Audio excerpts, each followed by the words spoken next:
Do you have a schedule?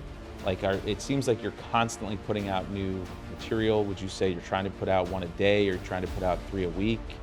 In the March-April timeframe that you said you noticed, yeah, I think I set a goal for myself. I was going to do one every day, but since then, the goal is more to be creative and to create content that's different. So it is taking me a little bit longer than just every day. Just by seeing some of your reels and some of your content, right? I can tell like, hey, she's out there, because a lot of times you're posting in your car, right? So you're out there working, or you're showing up to your property. You're dressed professionally, you're well-spoken, you know your stuff. Like, it's shocking how much somebody can. Just no, keep going. Keep going. Wow. You know what I mean? It just got better, by the way. I don't know how that happened. When you push it off your shoulder, yeah. Is it hot in here? Is it hot in here? World-class lessons from the real estate industry's top 1%. Empowering agents to think bigger and do more to create life by design. Get access to exclusive interviews with top producing real estate professionals. Listen in as we talk about their journey into business, best practices, and lessons learned. Hosted by KIRO, NASRALAH, and John Scipione. I mean, one thing that we always say in our office is just action is better than perfection, right? This is Light It Up with Lighthouse Residential. We are thrilled to have you with us today, Miriam Hagendorn, out of Nassau County. She's of the Serhant Group, newly joined the Serhant Group, right? Yep. Awesome. This year, she's on track to close over 20 units, representing about $5 million in total volume. And the best part is she's only been in the business just about 2.5 years. Correct. Right? Awesome. Yeah. Well, super excited that you're going to spend some time with us this afternoon. We've been getting to know you a little bit off the air, and it's funny when we start having those conversations. I'm always like, hold on, save that for the episode, because this is good. This is some good juice. But some of the things we talked about probably should not make it to the episode. So I guess I'm glad that stricken from the record, please. I'm glad we hit record when we did. Awesome. So again, Miriam, thank you so much. I know your time is valuable, and we really do appreciate you spending some time with us today. So we have no other option but to start with the lightning round, just because that's what we've been doing.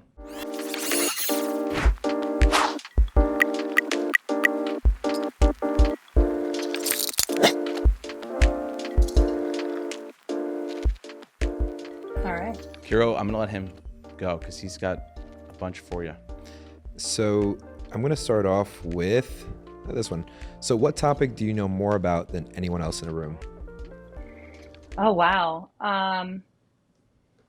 This is going to be very PC, but I feel like I'm a really great networker.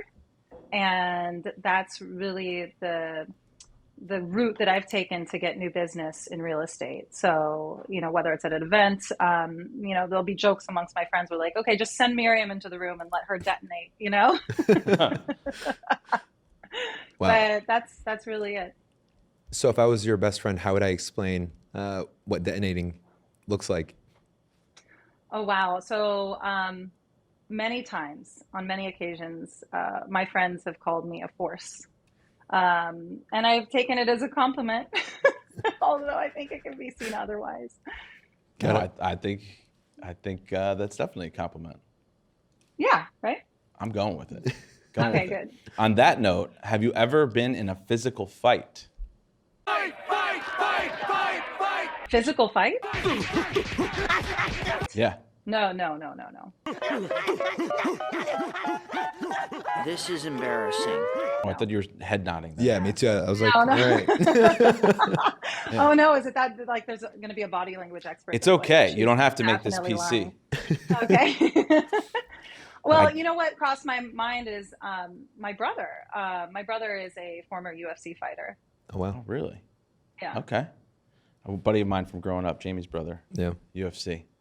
No It was way. crazy. We once went to see him fight at Atlantic City, and his mom was there, and she refused to go into the actual fight. She just stayed outside screaming and just telling me, screaming like, tell me when it's over, tell me when it's over. But he won, and then he went out drinking with us afterwards, which I don't think you're supposed to do after you've had like 20 blows to the No, head. you go and it's, because you've starved yourself for weeks and you've trained so hard, and it's your moment to shine for sure. Awesome. It's when you lose it's really sad being around after the fight. Yeah, I can imagine. All right, my second question is, what's the most embarrassing lie you've ever told? I wouldn't really call it a lie. I can't lie!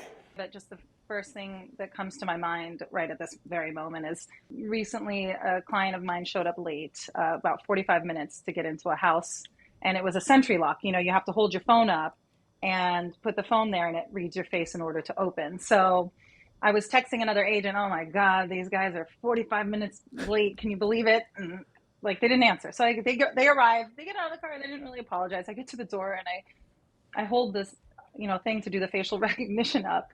And all of a sudden my girlfriend texts me, did those assholes show up? And it showed up on your screen? Yeah, and they were standing right there. I know they saw it. I know that was the last time I saw them. Oh, You're like, it's not you. I swear, I was just at another showing. Who are the two guys? I think they're actually from, I don't know if they're from Jersey. They do a lot of collaborations with the Broke Agent. It's the two brothers. I've seen them. I've definitely Do I want to seen say their Property reels. Brothers? Property Cousins. Yes. It's not the cut, but whatever they are. It sounds like the HGTV show. Anyway, they do a skit about that too, where they have a client in their car, and he was texting his wife or something. Yeah. And she's Siri like, was reading it. She's like, it was the talk to text, and his phone was reading the text messages. And she's like, did that fat bastard show up yet? And he was just like trying to close it real quick. Similar, but that is so true. That is so true, unfortunately. But though you have to do those things to keep yourself sane in this business. Yeah. Yes, absolutely. What's the most unusual gift you've ever received? Unusual gift. Unusual gift. Unusual gift. Ooh, that's a good one. Gosh, unusual gift. I mean, nothing totally that comes to mind that's absurd. I'm thinking of my kids now, so I don't know. See, we always put people on the spot, and I think I'm trying to think of the unusual gifts I've received, and I couldn't even think of one. So, Really? You guys are not thinking hard enough. That's why. I think. No. Now we need to hear it from you. What's the most unusual? Way to turn the tables there, Miriam. I shall not. I shan't. It's rated R. I would say any gift Kiro's ever given me is usually pretty unusual. No, but it's very thoughtful, though. Very, very thoughtful. Very thoughtful. I have a good one. But creepy. I have a good one. I don't know if this is going to, be interesting enough for the cut here, but I was in St. Lucia, and this man came up that wanted to do like a psychic reading, and he was like, I need to read you. And I was like, no, I'm good. And he gave me like these magic beans. Magic beans. Yeah, I would, magic beans. He closed my hand and he's like, you have a sister somewhere in the world. Your father had an affair. I was like, you know what? Get out of here. Take your beans and go.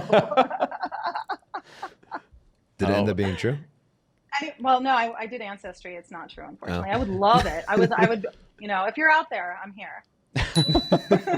If you're watching this, please get in touch with Miriam. Oh, yeah. Hit your question, then I'll ask my last one. What skill do you possess that most people don't know about? Okay. I get to brag about myself. Yes. Okay. You're a force. We already know that. May the force be with you. I know. I think I move really quickly, and one of the things that I've done that I'm really proud about in my life is I launched a gourmet food company across the country in less than a year. I got it into almost 6,000 stores across the U.S., and it was a salad dressing line, and it's something I'm really proud about. Yeah, so wow. I'm kind of I'm taking that experience, and I'm putting it towards selling homes now. Awesome. Wow, that was pretty cool. So that's something you've done in your past, or you're still doing it now? No, I was. I did this when I was 25. Wow. Yeah. That's pretty cool. Yeah. Yeah. All right. Last question. If you could have dinner with 3 people, dead or alive, who would it be and why?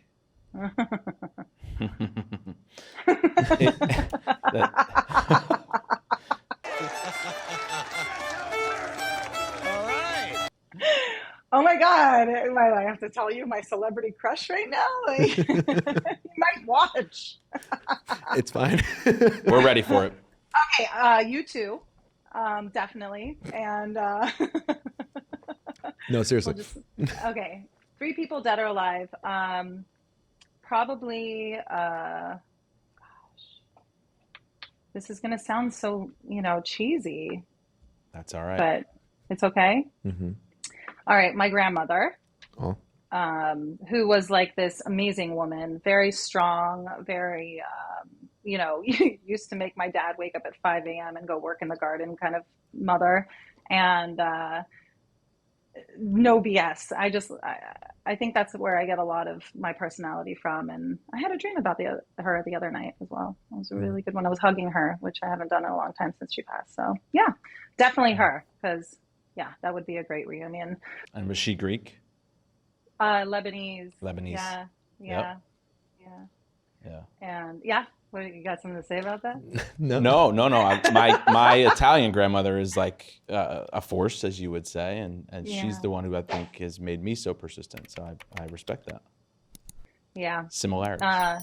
Yes, absolutely. I'm a little bit Italian too, just so you know, just a little bit like Osborne. Yeah. My mom is, her last name is Marengo, and that's funny. She's Greek, but they all migrated from Genoa. So when Very they got to Greece, they landed in Syros, and Marengo, they were very confused by, because it's really an Italian name. So they made it more like Marengo, How do you spell Marengo? Marengo. Got it. Yeah, Marengo. I know that's a really good last name, especially for real estate. I feel like it's. Yeah. Well, I grew up with a Morangi, and I thought it was spelled similar.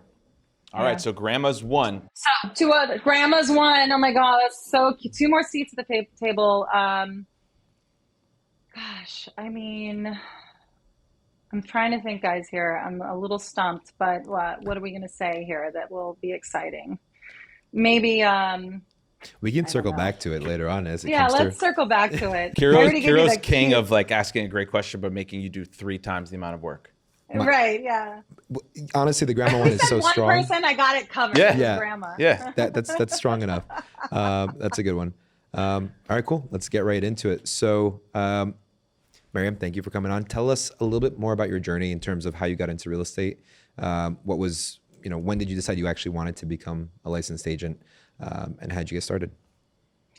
Well, I have always been interested in real estate. I think that it's one of the best ways to, grow your wealth exponentially. And I've, read books kind of in preparation for one day getting my license. But, I was, prior to the whole gourmet food business, I was in skincare sales. And I used to travel from state to state and set up booths and go and scrub lotions and potions on everybody and sell skincare. Then I got into the food end. I did sales there. And then I stayed home for a while with my kids and raised my kids, which was really nice. As I was at home, and I'm sure most moms can relate, you kind of lose your mind a little bit, You're so busy with them. And I think it was in the back of my mind the whole time. I was like, I've got to get this done. I've got to do this, because I love sales and I love people. I think the biggest drive for me is working with other people. So I wouldn't even call it sales. It's just any avenue I can take to meet new people, much like you both, I'm into. So I was literally sitting there during the pandemic and I look up classes at a local university in Malloy, and I see real estate licensing. And I said, I'm doing it. That's it. And literally the next day, that night, I was in the course. I took the course halfway through. Everything shut down. It was like, Wow. So I decided this January, March, everything was shut down, and we finished out our courses online. And at the time, Zoom and everything that we're doing now wasn't as, powerful as it is now. And, my poor teacher had to figure out and pivot at that time. It was great. It was, I loved that whole time. So then fast forward to August 2020, and I signed on with the brokerage and just hit the ground running, and at a great time, I believe. Awesome. So Yeah. were you in another business, or I know you said you were at home with kids during the pandemic. Mm-hmm. Were you not working at all at that point? And then you I decided was to not. jump? Yeah, I was not working at all. Awesome. Yeah. Awesome. So Yeah. you really jumped right in, and then you signed up with a brokerage after you got your license. And how did Yes. things get into motion from there? I mean, Well, I just always have had that mentality of if you want something, you try hard every day. So I would literally get up, go into the office, even though nobody was there and, wearing a mask, and I would just sit in the office. I had nothing to do, but I was going to sit in there and I was going to learn from whoever decided to show up during the pandemic. And, slowly but surely, if it was a referral or if it was just a lead that I came across, being out and about, I started to kind of snowball that way. And I think we all can agree it takes about like 2 to 5 years for things to grow, right? And mine is just on the faster end. Sorry. So what month in 2020 did you actually start working as an agent? August. August. Wow. Okay. So Yeah. what did the first 12 months look like for you? I hit the ground running. One agent in the office was very sweet to me and had me work with my first client. And I was just, off and running and went into different showings, different homes, and just started to learn, the business that way. On my weekends, I would go to every single open house I could possibly find and just go in and talk to other agents, see the houses in my area and my market and understand what was going on the ground. And it was very much trial by fire. Yeah. So you were going to open houses that weren't even with your brokerage. You were just going. No, yeah, I was just going to go. Good for you. Yeah. Good for you. Yeah. Well, I find it's there's new agents. We're obviously bringing new agents into our office all the time, and some of them make it, and some of them don't, and some of them just give up, and some of them don't want to do the things that we tell them that they'll need to do to be successful. And I think it's the activities that you're describing that that have made you so successful. It's like going to the office just because I know that there will be successful people there at some point, right? Throughout the day, whether they're coming in the morning, they're coming in the afternoon, somebody will come in here at some point and I can learn from them and, latch on to them and figure out, can I do open houses for this listing agent? Can I go and tour some homes with this successful buyer's agent? Should I, sit with these people while they're calling their sphere and their database just so I can learn a little bit from what they're doing? And just, I tell the agents on our team, the newer people, I'm like, some of it's going to be self-taught. Like, we're not going to be able to teach you every activity. Some of it is going to be self-taught, and some of it's going to be just spending time with other people on the team and even just listening to what they're doing and picking up tidbits. Because I still learn from even some of the newer agents on our team. Right. So it's yeah, and I think that probably also fueled my real development, because I would literally be sitting in the office staring at my phone most of the time going, this is exciting. And I dove in a little bit. At first, I would just do reels that didn't involve my face. And then I just figured out quickly that, no, that's the biggest thing that you need to do is put your face out there and start to show your face. And then I've been having fun with it. The more I go, the more I realize I need to be talking more on my reels. And even people that I surround myself with also say the same thing. So I think I'm going to be doing more and more of that as I move forward. Yeah. Well, that's the reason we wanted to have you here today. I told you when we were getting prepared and sort of going through what we were going to talk about today. Within our office, you're sort of like a little social media celebrity, just because we are constantly sending back and forth some of the content that you're putting out there. We always find, I think I've even redone some of yours. Awesome. I'm fangirling, and I'm going to admit that to you. Oh, thank you.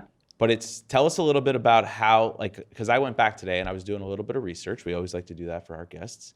And actually, Nikki on our team had helped me with this too. She was saying that it seems like maybe March or April of this year is when you really started putting out the reels, right?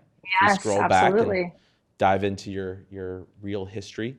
What happened in that time frame where you were like, hey, I gotta put myself out there more. I gotta do it in this fashion. What was it that was going on? I will tell you exactly what it was. I got a listing from a hashtag.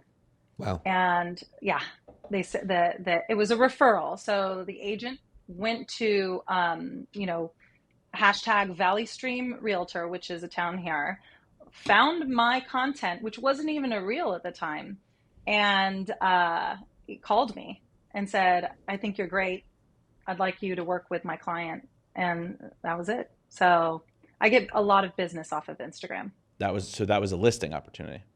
A listing opportunity, yes. And I have buyers too that I get through it all the time. I send out, some buyers will reach out to me looking for another agent out of state, you know, so it's just really like a great matchmaking tool. Yeah.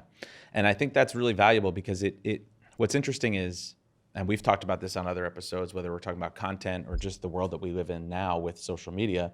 I mean, the first thing that somebody does when they're about to interview somebody, whether it's a contractor or somebody for any kind of service, if you're going to get your hair done or whatever it is, you're going to do a quick Google search, right? And you're going to read the Google reviews. You're going to, you know, look closely at the bad ones. Even when you're buying something on Amazon, you're going to read the reviews real quick. So these agents out there that think that they don't have to have any sort of online presence, I think are going to be slowly or quickly forgotten, I would say. But I think in your case, where somebody's going to do some research on you, or they find you through the hashtag, long story short is they feel like they've met you already, right? Exactly. Just by seeing some of your reels and some of your content, right? I can tell like, hey, she's out there, because a lot of times you're posting in your car, right? So you're out there working, or you're showing up your property. You know, you're dressed professionally, you're well spoken, you know your stuff. Like it's shocking how much somebody can. Just no, keep going. Keep going. Wow. You know what I mean? It just got better, by the way. I don't know how that happened. when you push it off your shoulder, yeah. Is it hot in here? Is it hot in here? I'm reflecting on some of the things that you said, and let me say one more thing though. It's like we grew up in the Mike Ferry coaching program, and what Mike used to always tell us was he's like, sellers a lot of times will make or buyers will make their mind up on whether or not they're going to hire you the moment they open the door, right? True. And that is that judging? Maybe is it, you know, but that's just the world that we live in, right? So I think a lot of people are judging you, and for the right reasons, and then they're saying, hey, I may not be ready today, but when I'm ready, I'm going to call Miriam because it seems like she knows what she's talking about. And she's fun because those reels are a lot of fun. Yeah. Thank you. And I think I'm that done would here. be my, yeah. I'm going to float out of the room, guys. Thank you. I think the biggest piece of advice I could give a new agent that was looking to get onto social media and do reels is to just remember that in the back of your head, you always want to remain approachable. Because again, as you said, you know, everybody's looking at you and they're basing their first impression from that moment. So just always kind of have that underlying theme in your head. That's hard to do though on social media to seem approachable, because if you want to seem professional in certain aspects, people are like, oh, well, look at this arrogant person. But then if you want to seem friendly, then you might be assumed as goofy. I think it's easier for women to be assumed as approachable when they're being professional versus guys. Why do you say that? Because we could do goofy reels and then they're like, oh yeah, he's cool. But then you do a professional reel that's providing value and they're like, oh, look at that know-it-all, that arrogant mofo. That's what you just think naturally, right? But one thing that I wrote down that from the stories and everything that you shared is you being a natural networker, you know, coming from skincare sales, gourmet sales, and into real estate. And then the first thing you did in real estate was preview a bunch of property, which means that you wanted to get familiar with the inventory. Because if you're a natural networker, you want to know what you're actually talking about with people like crazy. Yep. How did you do the same thing with social? So what research did you go into for Instagram, if that's a source of your business? What were the things that you looked into to know what your viewers wanted? So I wish I could say that there was a recipe for that, but I really just simply look at audios and get inspiration. What? And that's really it. And I think moving forward, in the past, have I done some reels that are probably sounding like others? Yes, but I'm really trying to focus on being original and being different. I'm sure you've noticed everything's just getting more and more alike, you know, and I think the ones that are going to continue to excel on social media are those who decide that, hey, I'm going to showcase my own original self, you know? So, did I answer your question? It's interesting how you operate, which is pretty cool because even when you were talking about it, you said in the beginning I was posting just audio and not my face. Then I realized I was posting my face. Now I need to actually be speaking on there. So you're constantly looking for like feedback and you're testing out what works and what doesn't. Even to get a listing opportunity from a hashtag is pretty insane. What can we expect to come out of your platform moving forward with what you know now? I think sky's the limit a little bit. I would like to, again, showcase myself speaking more, but the things that I kind of you're going to naturally see all the time are me being kind of a knucklehead and having fun. And then listing videos, for my clients, because you wouldn't believe how many times I've gotten a listing off of showing them my Instagram and showing them how beautifully I present their homes. And that's a really, now sellers are aware that they need to be on social media. So if you can show them your span and your reach online, you're 10 times more likely to get the listing. I like it. So yeah, that would probably be it for now. And then meeting wonderful gentlemen like yourselves. So, That's pretty cool. This will be the first podcast that I've done. First of many. Oh, there we go. So talk to us a little bit more about the content that you've been putting out there. So from what I've seen, a lot of it's, most of it's humorous, having fun, either poking fun at buyers or sellers or maybe other agents.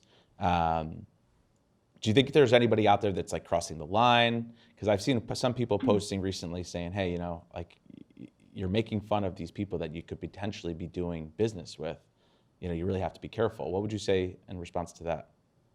I would say, yeah, be, you don't have to go crazy, but always try to, see the other angle and whether or not you're sending the right message. But sometimes it's just too good.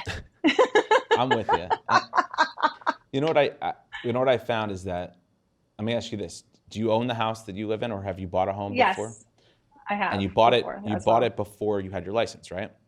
Yes. So I always say those agents who have been through the real estate transaction process of buying, a lot of times pick up the selling process that much quicker because they understand, oh yeah, that was the appraisal, that was the inspection, that's why we did this and that, right? And I feel like people who see your humor and your reels where you're poking fun at either party, the buyer or the seller, understand the craziness of the business. And other people like who have been in some sort of sales understand the crazy things that happen to us with lockboxes and people showing up late or not showing up late or sending weird text messages. So we have to, I think, bring humor into the business. And I think you've done a great job at it. And it's a great outlet. It's a great outlet. Mental outlet. Oh yeah. I was just thinking about one of the posts we had a good laugh with. I'm trying to remember the thing without butchering it. You changed screens and you were texting a guy and he texted you by mistake, or you texted him by mistake. Yes. Tell KIRO about that one. Yeah. So. And what was the premise behind that? The premise was, everything's just rapid fire in real estate. So you're texting, you're moving, everything's very quick. And, I sent in this skit, another agent a text that said, instead of, are you available? Or was the home available? Are you still single? Are you single? Are you single? That's what it was.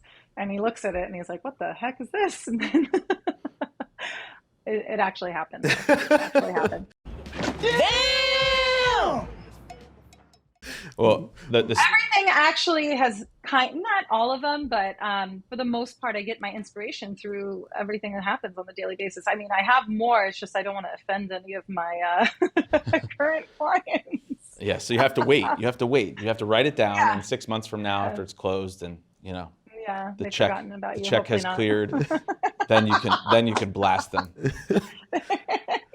Laugh at your pain. I have one that I think I should just sell you the idea for because I'm not witty enough to produce it. I have my pen. Maybe I'll just give it to you. Right okay. I'm texting a client once, and I should not have been obviously texting while I'm driving, and I'm going through these little tight streets in Hoboken and like probably doing way too many things at once. And I had texted a prospective seller. I was just following up, like, hey, did you get the listing paperwork?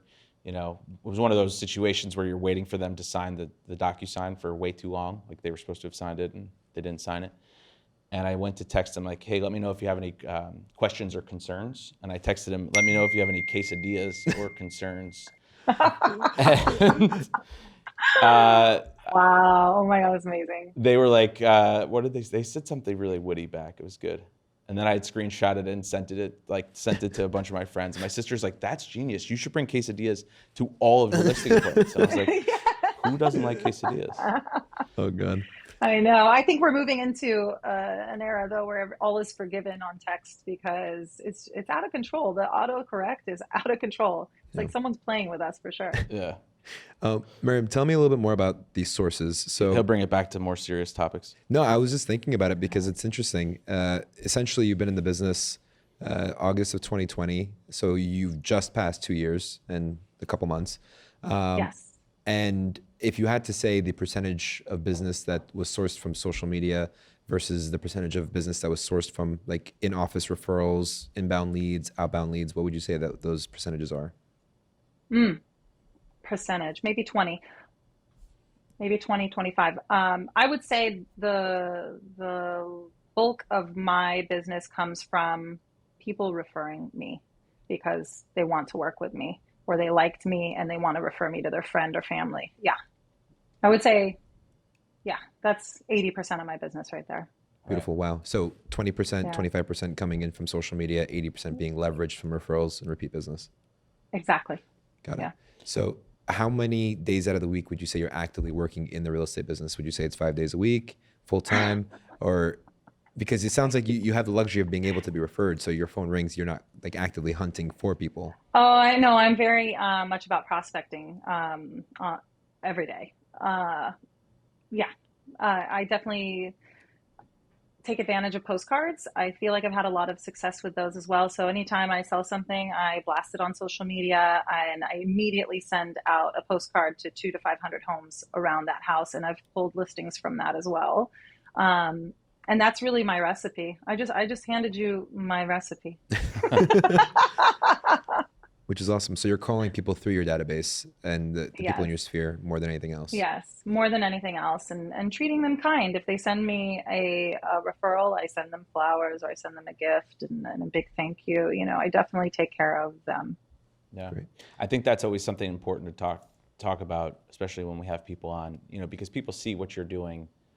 Other agents, newer agents, or agents that are just spiteful, see what you're doing on social and, I'm sure they respect it, but they're also saying, well, all of her business just comes from social, and like they don't see what you're doing behind the scenes, right? They don't see you putting time into mailers and being thoughtful about, contacting your database and all that. So talk to us a little bit more about that. Did you was your office sort of prospecting focused? Those people that you looked at as mentors in your first office, were they, telling you to get on the phones? Were they telling you to talk to your database? And keep in mind, it was during the pandemic, so I wouldn't say that was on the forefront because of all of the restrictions that we had. Remember, we couldn't cold call and things like that. So really, at the first brokerage that I was with, we would really get out and network. We would go to different restaurants during the pandemic and try our best to meet anyone and everyone around us. So that was really the name of the game. Cold calling was not a part of my equation at all. And really hasn't been to date. It's something that I think I would be good at, but I just haven't done it. Yeah, I would agree. Yeah. Yeah. I think you would double your business. Let's go. Yeah. And I don't mean cold calling. I mean expireds, FSBOs. Right. Because I just think you're, very genuine and you have good energy, and that comes across on the phone. There's a new girl who just joined our team, Fernanda. I'm gonna give her a shout out. There you go. She is super contagious. Like her energy is contagious, and she used to work in like child services. I don't know if I'm allowed to say that, but she's like, John, I used to take people's kids away from them. What could someone possibly say to me in real estate that would shake me up? She's like, so it's funny. She has this overwhelming energy, and she's super excited and energetic on the phone. So I think you'd be great at that as well. And I think if you were to, are you in any sort of coaching? Not at the moment, although that's definitely on the horizon. It's funny you should say, I've put that out into the universe for myself. So if you're interested, yeah, I'm looking. Yeah. Well, I would just try to point you in the right direction. I mean, I've had a whole lot of different coaches over the years, but A cold call coach. I love that. I not love even so that. much cold though. Like just they would tell you what to say to your database, conversation starters, how often to reach out to them, what to say when you leave a voicemail, what to say when you're talking to them on the phone, what to say to make it more of a business call and not just like a friendly call. Doesn't seem like you need help getting over the fact of reaching out and making those calls. But I think they would, I mean, for me, it doubled my business. Like That's great. I was doing 25 deals a year based on database and referrals. And then once I got into Mike Ferry coaching, and he was like, once you start hunting and looking for business, I got to 50 deals in 1 year from just signing up for a coach. So. Okay. So we're going to sign up for this podcast, December 9th, 2023. Yeah. And I we'll reconnect. Yes. And I can tell you, it changed my life. I'll connect you with one of the girls on our team. She's in Mike Ferry coaching right now, and it's changed everything for her as well. So whether it's Mike Ferry, fantastic. Tom Ferry, any coach that we haven't even heard of, as long as they've got a good track record, I'm sure that will help you grow your business substantially. Yeah, no, definitely. I love that idea. I'm glad that you said energy and excitement, because I'm really, first of all, happy to be talking to you guys. And also, that's me. That is so me. Like, I hope that everybody feels that when they meet me. Yeah. Well, it certainly comes across.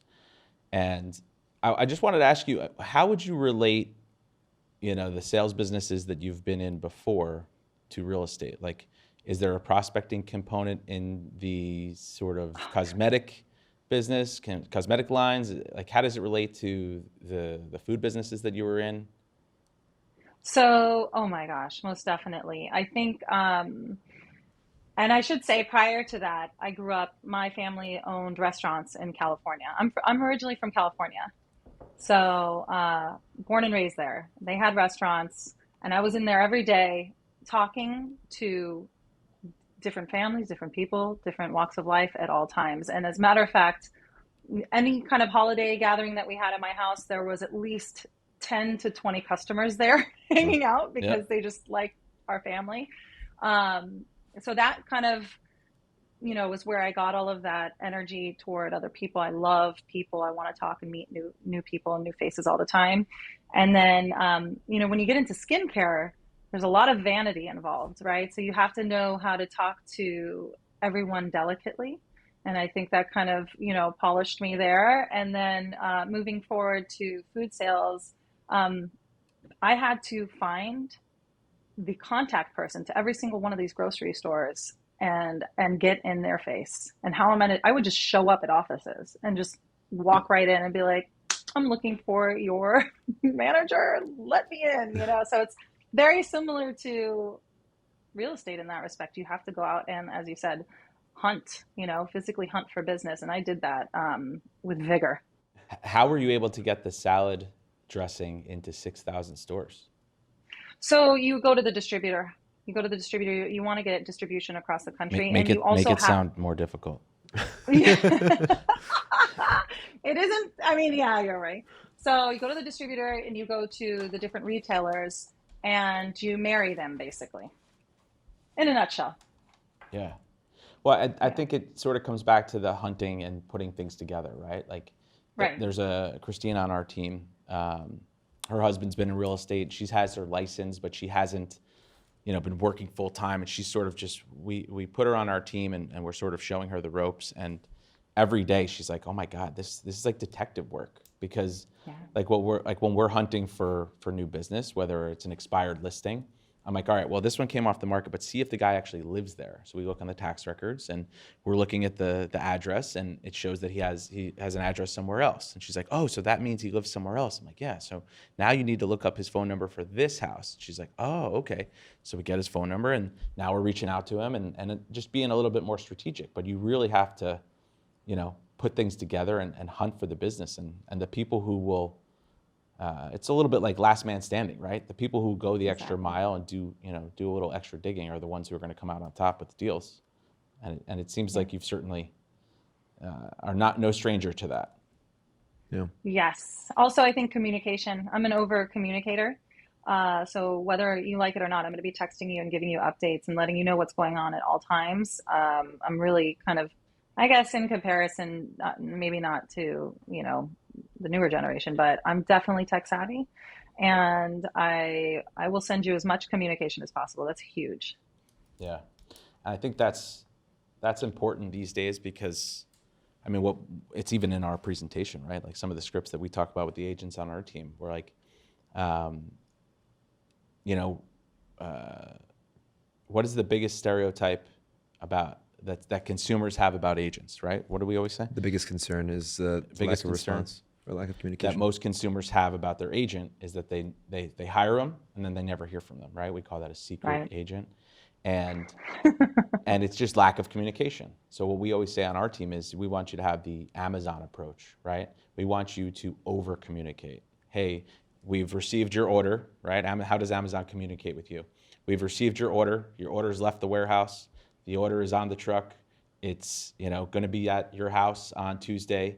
Now it's 10 stops away, now it's on your doorstep. Oh no, it's not only on your doorstep, but here's a picture of it. And then follow up, what did you think of it? So just over communicate. You never really have to reach out to Amazon and say, hey, where is it? When am I going to get it? What's going on? Because they've over communicated. So that's an analogy. That's a great analogy. I love that. Yeah. Miriam, tell me, when are you going to sign up for coaching? Because with all the value that you've shared, you can't say like, hey, I'm a great networker. I've done this, that, and that. I'm more than capable of doing this.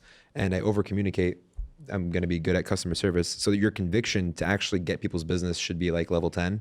And like Joe Schmo agents who are just getting those onesie twosies shouldn't be getting them. You deserve to get them, right? So when are you going to sign up for coaching? He's going to hold you accountable. Today.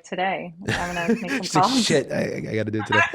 Right now. And it's, KIRO is a great mentor to a lot of people on our team. And like, obviously there's no direct benefit for us to push you, but other than the fact that it's changed both of our lives. Yeah.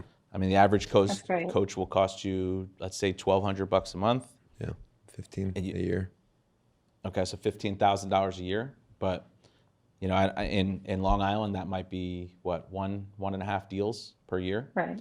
It's not something to laugh about. I mean, it's certainly a size. By the way, it's on Long Island. On Long Island. Yeah, She was on Long Island. I don't know what that is. Mm-hmm. Instead of saying in Long Island. Is that not in Long Island? You're on it. You're on the island. Oh, it's an island. I got it. You got it? Yeah. So it will just, your business will skyrocket. So Yeah. that's why we've just been pushing for it so much. Oh, I love that. Because the biggest thing is this, right? If I was to ask you, how do you, let's say you posted 10 videos, you got 5 referrals, you made XYZ referral or COI calls, you sent, a couple hundred postcards, and it produced X amount of business, right? If someone was to ask you, how do you triple your business, double your business in the same time frame, you know that you have to just take those activities and do them times 3 if you wanted to triple it, right? Those are the metrics. It gives you those KPIs, those key point indicators of what you need to do to get a deal. So if you started thinking about your business in that form and fashion, then things change rather quickly. So with calls, it's easier to measure because then if you're saying for every 80 people I speak to, I get a deal, you're going to be calling 80 people every other day, right? If you want to do a lot more.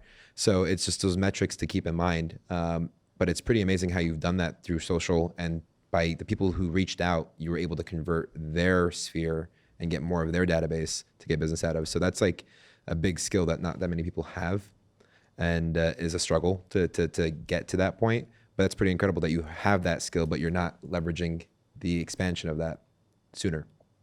No, today. It's happening, guys. I feel like we're pressuring her. Yeah, right? Mike, if you're listening to this, we want a referral.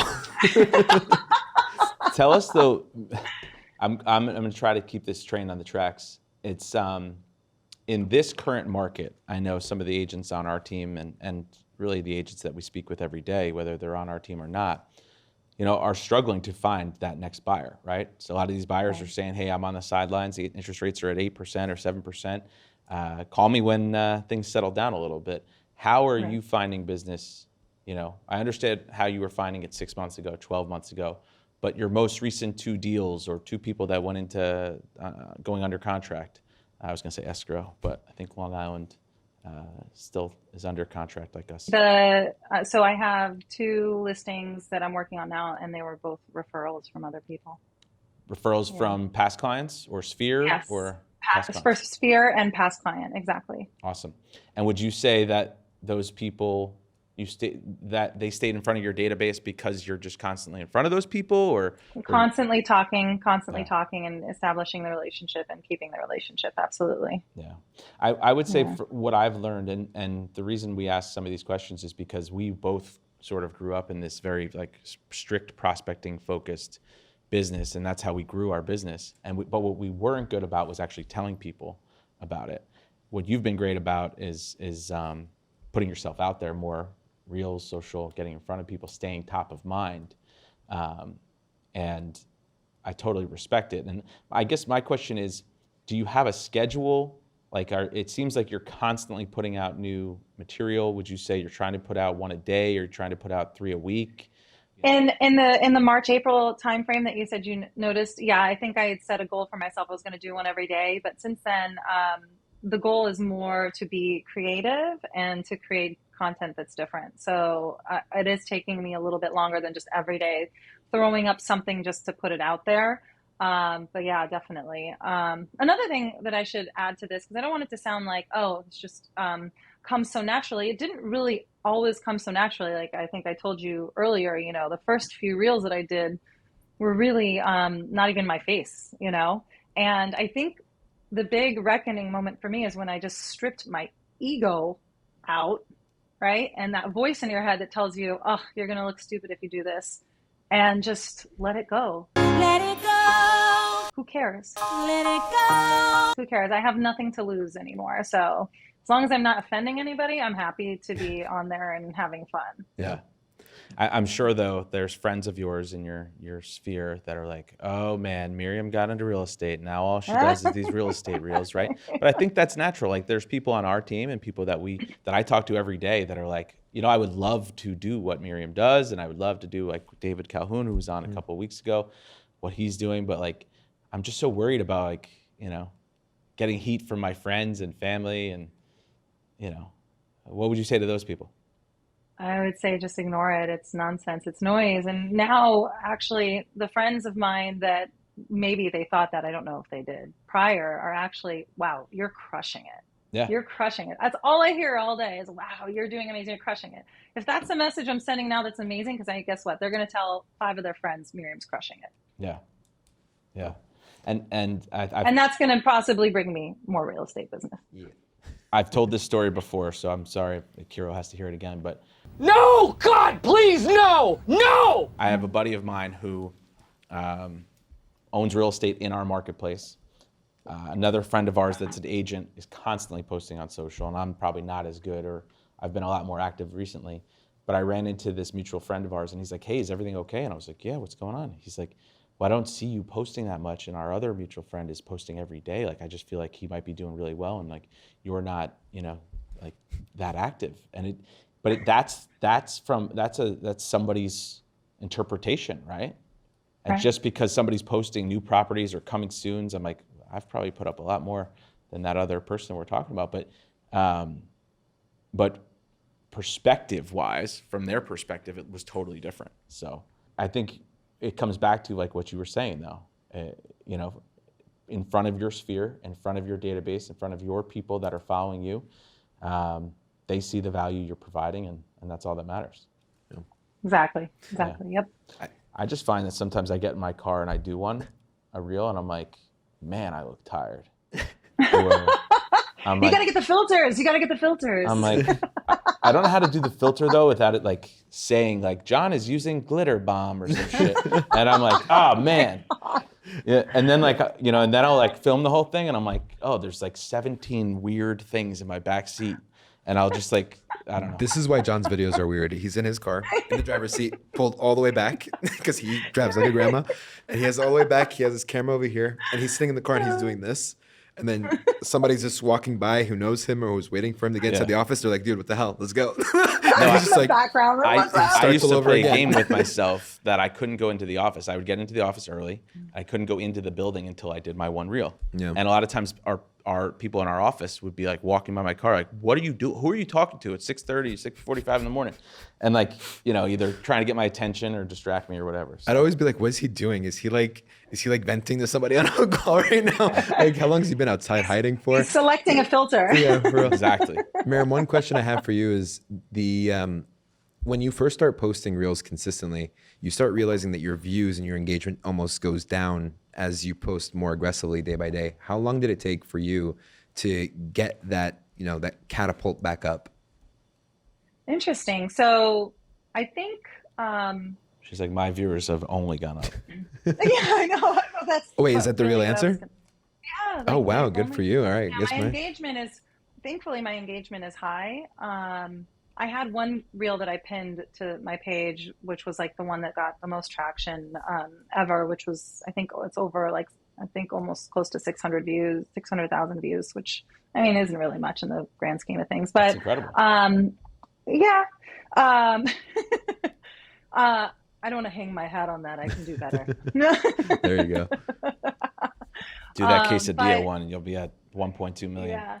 Believe it or not, another reel that I did, anytime I talk about rates or the market, the trolls crawl out of the woodwork. I don't know why that is. It's just crazy. And, I'm not interested in going back and forth toe to toe or having an argument, so I don't really engage with anybody that kind of gets vicious on my page. Do you leave their comment or do you delete it? I've left them. You can go back and look at them. They're great. I did a reel about like the comments About the that I've gotten trolls? Yeah. Yeah. Yeah. KIRO has a hater. I had actually 2 trolls messages. I actually like them. I feel like that's like a cool thing. One was about what I was wearing. So KIRO is a bachelor and he does not go to the dry cleaner that often. So he ran out of button-down shirts and he went through this phase where he wore a bunch of turtlenecks in a row. I thought it was in. He sort of looked like Ron Burgundy. And one of his trolls online commented, the caption was something like, here's some advice on X, Y, and Z. And this guy wrote, which I thought was hysterical, here's some advice, give some advice to the turtleneck guy. I've been sent here to give advice to that guy wearing the turtleneck to never wear it again. I was crying. Wow. Sometimes they're really good. Sometimes they're really good. I started dying because his handle had something to do with like Honda something, like the Honda guy. I'm like, oh, some redneck is making fun of me. That's great. But the other one was, there was a video in line with what you were saying about rates. And it was like, do you remember? It's like saying like, do you remember, like trust your agent when they tell you to like, now's a good time to buy. It's like, do you remember? Right. Do you remember? In the comments, he was like, well, do you remember when there was multiple offers where you'd have to pay like XYZ over asking? Yeah. And it was like impossible. I'm like, all right, cool, whatever. All right, yeah. No, I'm with you though. Like the ones where you try to be a little bit more informative and try to actually, provide value sometimes don't get the viewers that No, yeah. Yeah. Or even like the reels that are longer tend not to do as well. Everybody's attention span is getting shorter and shorter. So now it's more about just being punchy and quick, No, that's a good point because the attention span's not there. Awesome. Well, Miriam, this has been fantastic. I got my eye on the time here. We want to make sure we make the best use of your time. We really do appreciate you spending some time with us today. I think people will certainly find this very valuable, especially people who are, new to the business, right? I mean, you're only 2.5 years in, and I think a lot of people would say, hey, if I could be doing 20 deals a year in 2.5 years, with $5 million total volume, that's a huge success. So that's 6 figures in 2.5 years, yeah, which is great. Awesome. I'm not messing around, guys. I'm not messing around. Wait till you get to coaching, and you'll get to 10 million. I swear to you, I would bet you right here. I'm very coachable. So this would be a good thing. Awesome. Well, thank you again for spending some time with us today. If anybody wants to reach out to you, send you a referral, or just work with you on Long Island, they can reach you on Instagram, or what's the best way to reach you? You can DM me on Instagram, or you can call me. Do you want me to give out my phone number? If you want to. Sure. It's 516-655-7141. Awesome. Awesome. Well, thank you again. We really appreciate it. Thank you guys. And if you guys enjoyed this episode, please hit the subscribe button below so you can subscribe to the podcast and get updates on future episodes. Thanks again, Miriam. Subscribe. Thank you guys. So nice to meet you. Thank you so much. I appreciate it. Awesome. Bye.